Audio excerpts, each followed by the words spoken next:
Assalamualaikum warahmatullahi wabarakatuh. Halo, apa kabar?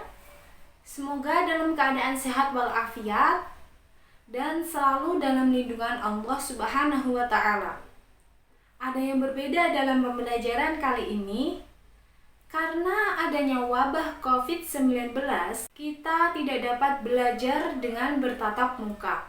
Meskipun adanya wabah ini, kita harus tetap semangat dalam belajar dan tidak pantang menyerah. Kali ini kita akan belajar dengan mata pelajaran sejarah kebudayaan Islam dengan materi prestasi-prestasi Khulafaur Rasyidin. Sebelum kita memulai pembelajaran, ada baiknya untuk kenalan terlebih dahulu. Perkenalkan, nama Rusda Khairina. Sebelum kita memulai pembelajaran, kita membaca basmalah terlebih dahulu.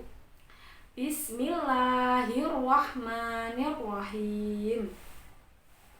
Sebelum kita mengulas materi pada hari ini, ada baiknya kita mengulas sedikit apa sih artian dari Khulafaur Rasyidin. Nah, kita bahas pengertian Khulafaur Rasyidin secara singkat saja. Khulafaur Rasyidin merupakan gabungan dari dua kata, yaitu khulafa dan rasyidin. Menurut bahasa, khulafa terbentuk dari kata khalifah, yang artinya pengganti. Sedangkan ar-rasyidin adalah jamak dari kata ar-rasyid, yang artinya orang yang mendapat petunjuk. Jadi secara bahasa, Khulafaur Rasyidin adalah para pengganti yang mendapat petunjuk.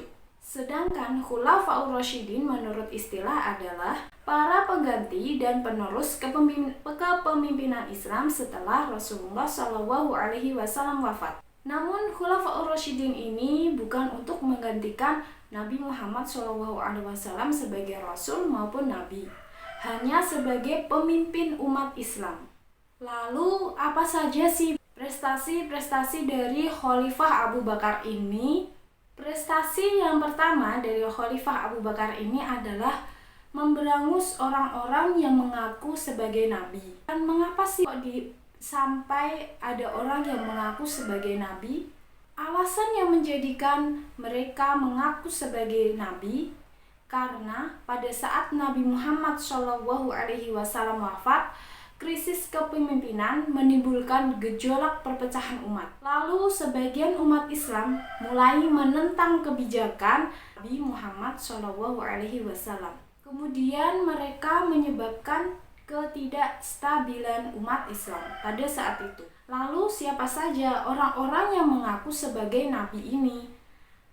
Nah, yang pertama ada Musailimah Al-Kadzdzab. Yang kedua ada Tulaihah bin Khuwailid Al-Asadi. Dan yang terakhir ada Malik bin Nuwairah. Prestasi yang kedua yaitu memerangi suku-suku yang tidak mau membayar zakat. Kemudian prestasi yang ketiga yaitu memberantas pemberontakan dari orang yang murtad dan menolak hukum Islam. Kemudian alasan apa sih Bu yang mendasari pemberontakan dari kaum murtad ini? Nah, alasan yang pertama yaitu iri dan dengki terhadap perkembangan kota Madinah. Kemudian rasa fanatisme terhadap kepemimpinannya atau tunduk secara berlebihan kepada pemimpin. Yang ketiga yaitu takut kedudukan hilang karena Islam membawa perubahan di bidang politik, sosial, budaya, dan agama. Kemudian yang keempat, banyak suku Arab yang masuk Islam karena pertimbangan politik. Dan yang terakhir yaitu mereka baru memeluk Islam dan belum menghayati ajaran Islam sendiri. Kemudian prestasi yang keempat yaitu kodifikasi Al-Quran. Dalam hal kodifikasi Al-Quran ini, Abu Bakar mendapat usulan dari Umar bin Khattab untuk menunjuk Zaid bin Thabit untuk menyusun mushaf Al-Quran. Kemudian prestasi yang terakhir yaitu prestasi yang kelima, perluasan wilayah Islam. Nah, beliau ini berhasil memperluas Islam ke beberapa kota. Di antaranya yaitu Syria, Iroh, Anbar, kemudian ada Daumatul Jandal, Fars atau Persia yang sekarang, dan Suriah atau Syam. Nah, yang kedua ini Khalifah Umar bin Khattab. Beliau memerintah pada tahun 13 Hijriah sampai 23 Hijriah atau tahun 634 Masehi sampai 644 Masehi.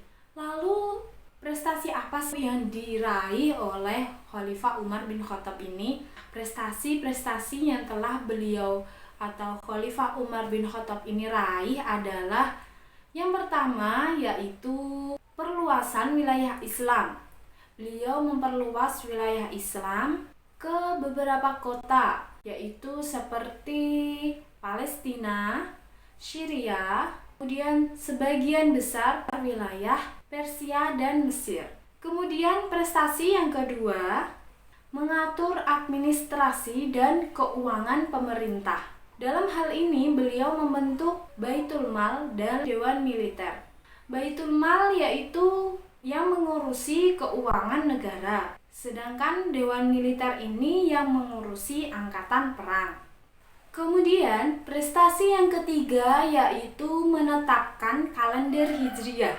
Pada saat itu, sebelum orang-orang mengenal kalender Hijriah, mereka menggunakan sistem kalender Masehi. Lalu agar berbeda dengan kaum Nasrani, Khalifah Umar bin Khattab ini mencetuskan kalender Hijriah. Kalender Hijriah ini ditetapkan mulai pada saat Nabi Muhammad SAW hijrah dari Mekah ke Madinah.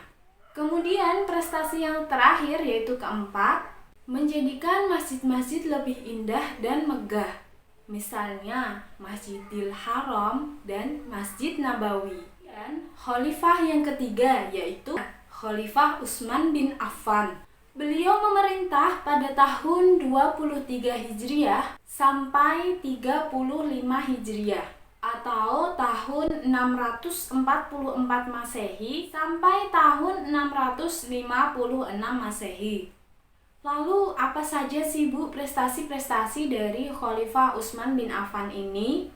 Prestasi-prestasi Khalifah Utsman bin Affan yang pertama yaitu kodifikasi Mushaf Al-Quran. Pada masa Khalifah Utsman bin Affan ini, beliau membuat mushaf yang standar untuk menghindari perselisihan pembelajaran Al-Quran. Kemudian menggandakannya menjadi 5 mushaf. Salinan yang utama bernama Mushaf Utsmani atau Mushaf Al-Imani dan berada di kota Madinah. Sedangkan keempat salinan yang lainnya dikirim ke kota Makkah, Suriah, Basrah, dan Kufah. Kemudian prestasi beliau yang kedua yaitu merenovasi Masjid Nabawi di kota Madinah. Kemudian prestasi beliau yang ketiga yaitu membentuk Angkatan Laut. Nah, pembentukan Angkatan Laut ini atas usulan dari Muawiyah yang saat itu menjabat sebagai gubernur Suriah.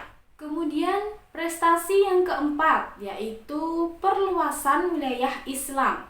Sama seperti Khalifah Abu Bakar dan Umar, beliau juga melakukan perluasan wilayah Islam. Lalu wilayah mana yang diperluas Islamnya oleh Khalifah Utsman bin Affan ini? Yang pertama yaitu Khurasan, yang kedua yaitu Armenia, yang ketiga yaitu Tunisia atau Afrika Utara, dan yang terakhir yaitu penaklukan Rai dan Azerbaijan. Kemudian khalifah yang terakhir, Khalifah Ali bin Abi Thalib.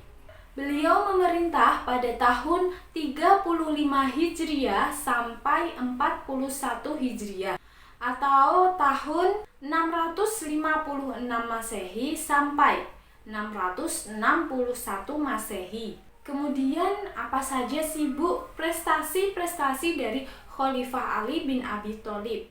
Prestasi yang pertama yaitu mengganti pejabat yang kurang cakap. Nah, kenapa sih Bu Khalifah Ali mengganti para pejabat yang kurang cakap? Khalifah Ali bin Abi Thalib ini menginginkan pemerintahan yang efektif dan efisien. Oleh karena itu, beliau mengganti pejabat-pejabat yang kurang cakap dalam bekerja. Prestasi yang kedua yaitu membenahi keuangan negara atau Baitul Mal. Mengapa Baitul Mal harus dibenahi? Karena pada masa Khalifah Utsman bin Affan, banyak kerabatnya yang diberi fasilitas negara. Kemudian Khalifah Ali bin Abi Thalib merasa mempunyai tanggung jawab untuk membereskan hal tersebut. Kemudian Khalifah Ali bin Abi Thalib ini menyita harta para pejabat tersebut yang diperoleh secara tidak benar. Kemudian harta tersebut disimpan di Baitul Mal dan digunakan untuk kesejahteraan rakyat. Kemudian prestasi yang ketiga yaitu di bidang ilmu bahasa.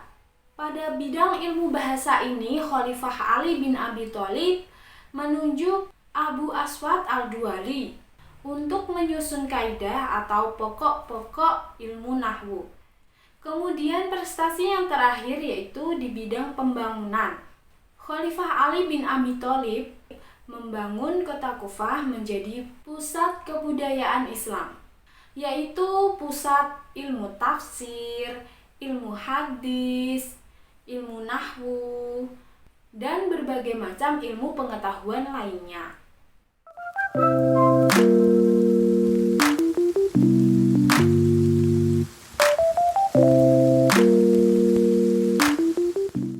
Pembelajaran hari ini Ibu cukupkan sampai di sini. Tetap jaga kesehatan, ikuti protokol dari pemerintah yaitu memakai masker, jaga jarak, dan tidak lupa untuk selalu cuci tangan. Semoga ilmu yang Ibu berikan bermanfaat untuk anak-anak. Sebelum kita mengakhiri pembelajaran, kita membaca tasbih bersama-sama ya. Subhana rabbika rabbil izzati amma yasifun wa salamun alal mursalin walhamdulillahi rabbil alamin. Amin. Cukup sekian. Wassalamualaikum warahmatullahi wabarakatuh.